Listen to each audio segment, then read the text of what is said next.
ଜଙ୍ଗଲରେ ଥିବା ନଈ କୂଳରେ ଟିକି ଚଢ଼େଇ ଘର କରି ରହୁଥାଏ। ଟିକି ଚଢ଼େଇ ତା ଘର ପାଖରେ ଗୋଟେ ଲିଚୁ କୋଳି ଗଛ ଲଗେଇଥାଏ। ସେଇ ଲିଚୁ ଗଛରେ ବହୁତ ସାରା ଲିଚୁ ଫଳିଥାଏ। ଲିଚୁ କୋଳି ବହୁତ ସ୍ୱାଦିଷ୍ଟ ହେଇଥିବାରୁ ନଈରେ ଥିବା ମାଛମାନେ ମଧ୍ୟ ସେଠାକୁ ଲିଚୁ କୋଳି ଖାଇବାକୁ ଆସନ୍ତି। ଦିନକର ଘଟଣା। ଥରେ ଟିକି ଚଢ଼େଇ ତା ଘରେ ନଥାଏ।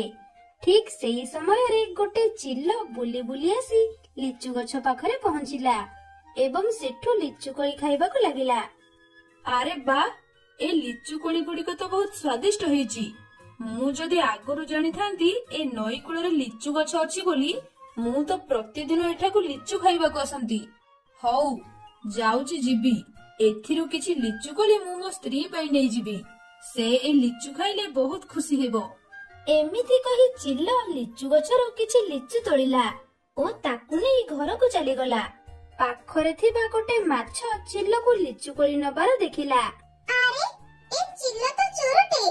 ଟିକି ଚଢ଼େଇ ନଥିବା ଦେଖି ସେ ତା ଗଛରୁ ଲିଚୁ କୋଳି ତୋଳି ନେଇଗଲା। ଆଜି ଆସୁ ଟିକି ଚଢ଼େଇ, ମୁଁ ତାକୁ ସବୁ କଥା କହିବି। ଏମିତି କହି ମାଛଟି ସେଠୁ ପାଣି ଭିତରକୁ ଚାଲିଗଲା। ଏଇ ନିଅ ଭାଗ୍ୟବାନ, ଏ ଲିଚୁ କୋଳି ଖାଅ। ଆଉ କୁହ, ଏ ଲିଚୁ କୋଳି କେମିତି ଲାଗୁଛି? ଆରେ, ମତେ ତ ଲିଚୁ କୋଳି ଖାଇବାକୁ ବହୁତ ଭଲ ଲାଗେ।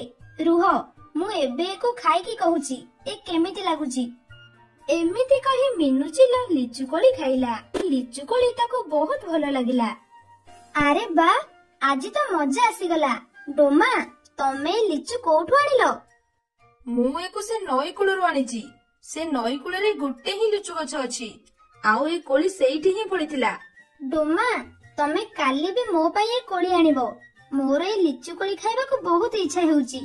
ହଁ ହଁ ଭାଗ୍ୟବାନ, ତମେ ଚିନ୍ତା କରନି। ମୁଁ ତୁମ ପାଇଁ କାଲି ଏ ଲିଚୁ କୋଳି ନେଇ ଆସିବି। ଏପଟେ ଟିକି ଚଢ଼େଇ ଆସି ଘରେ ପହଞ୍ଚିଲା। ଓହୋ, ବାହାରେ କେତେ ଜୋରରେ ଖରା ହେଉଛି। ମୋର ତ ତଣ୍ଟି ପାଟି ସବୁ ଶୁଖିଗଲାଣି। ଯାଉଛି, ଗଛରୁ ଗୋଟେ ଲିଚୁ କୋଳି ଖାଇବି। ଆଉ ଲିଚୁ କୋଳି ଖାଇସାରି ନଈରୁ ପାଣି ପିଇବି।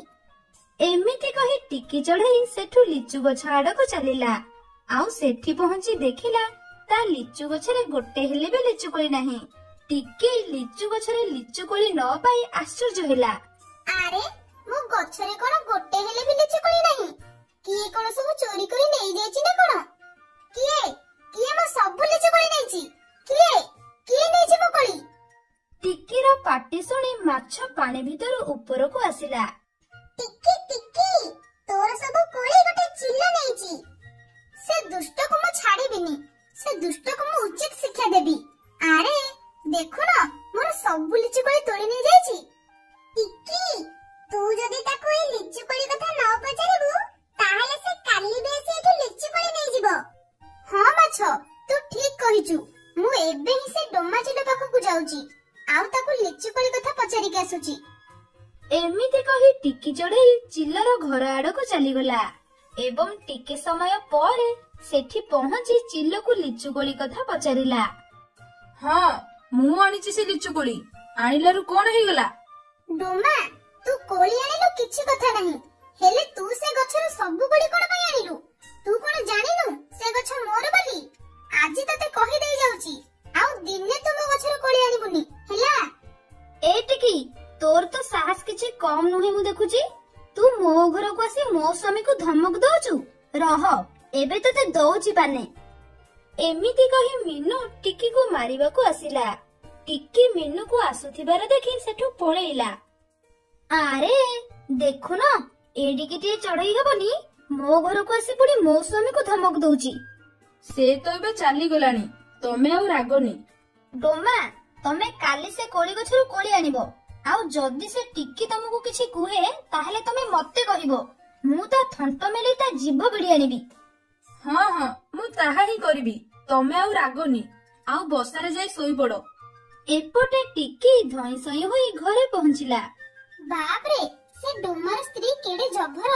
ମୋ ଗଛରୁ ଲିଚୁ କୋଳି ଖାଇ ପୁଣି ମତେ ମାରିବାକୁ ଆସୁଛି। ଓହୋ, ବେଳା ଭଲ ମୁଁ ସେଠୁ ଚାଲି ଆସିଲି, ନହେଲେ ସେ ମିନୁ ମତେ ମାରି ଦେଇଥାନ୍ତା। ହେଲେ ଏବେ ମୁଁ କଣ କରିବି?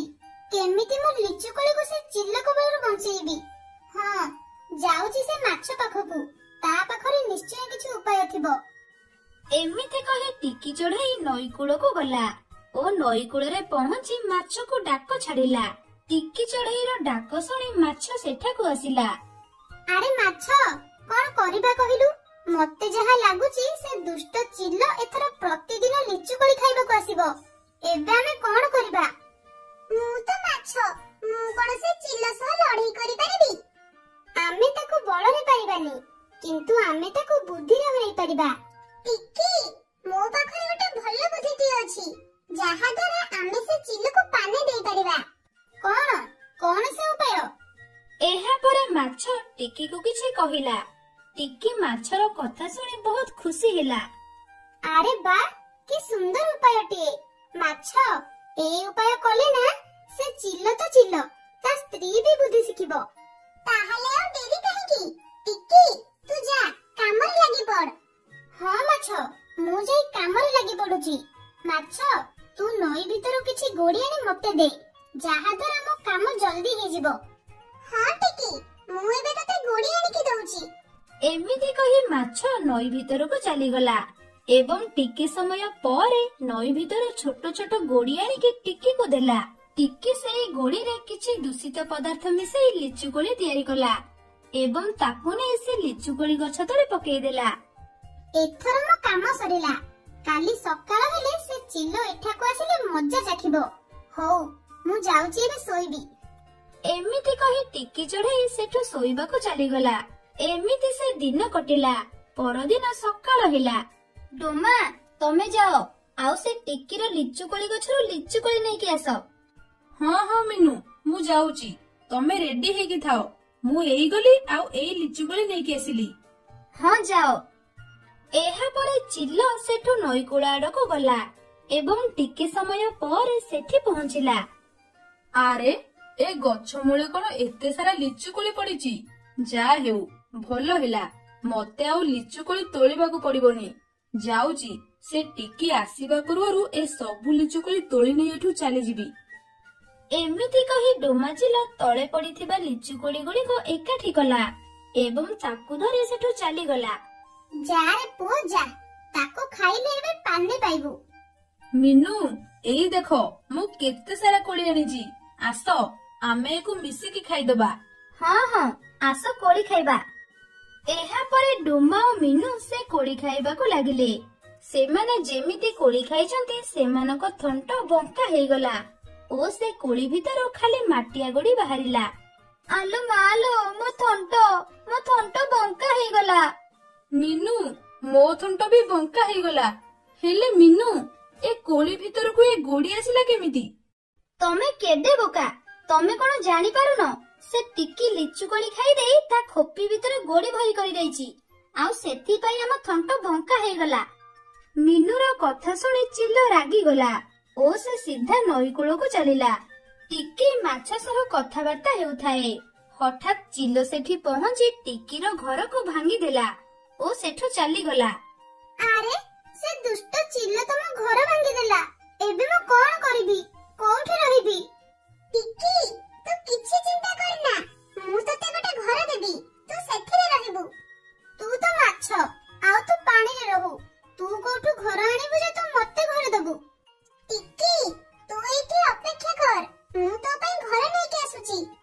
ଏମିତି କହି ମାଛ ପାଣି ଭିତରକୁ ଚାଲିଗଲା ଓ ଟିକେ ସମୟ ପରେ ସେ ଗୋଟେ ଲିଚୁ ଘର ନେଇକି ଆସିଲା। ଆରେ ବା, ଏ ତ ଗୋଟେ ଲିଚୁ ଘର। ମାଛ, ତୁ ଏ ଘର କେମିତି ତିଆରି କଲୁ? ମୁଁ ପ୍ରତିଦିନ ଯୋଉ ଲିଚୁ କୋଳି ଖାଏ ତା ଚୋପା ମୁଁ ସାଇତି ରଖେ ଆଉ ସେଥିରେ ଖେଳି ଖେଳି ମୁଁ ଏ ଘର ତିଆରି କରିଥିଲି। ଯାହା ହେଉ, ଏବେ ଏ ଘର ତ କାମରେ ଆସିଲା। ଧନ୍ୟବାଦ, ଧନ୍ୟବାଦ ମାଛ। ତୋର ଏ ଉପକାର ମୁଁ କେବେ ସୁଝି ପାରିବିନି। ଆରେ, ମୁଁ ତ ତୋଠୁ ପ୍ରତିଦିନ ମାଗଣାରେ କୋଳି ଖାଏ। ତା ଆଗରେ ଏ ଘର କଣ? ଯା, ଏଇ ଘରେ ଏବେ ତୁ ଶାନ୍ତିରେ ରହ। ମାଛର କଥା ଶୁଣି ଟିକେ ସେ ଲିଚୁ ଘରକୁ ଗଲା ଓ ସେ ଘରେ ଖୁସିରେ ରହିଲା।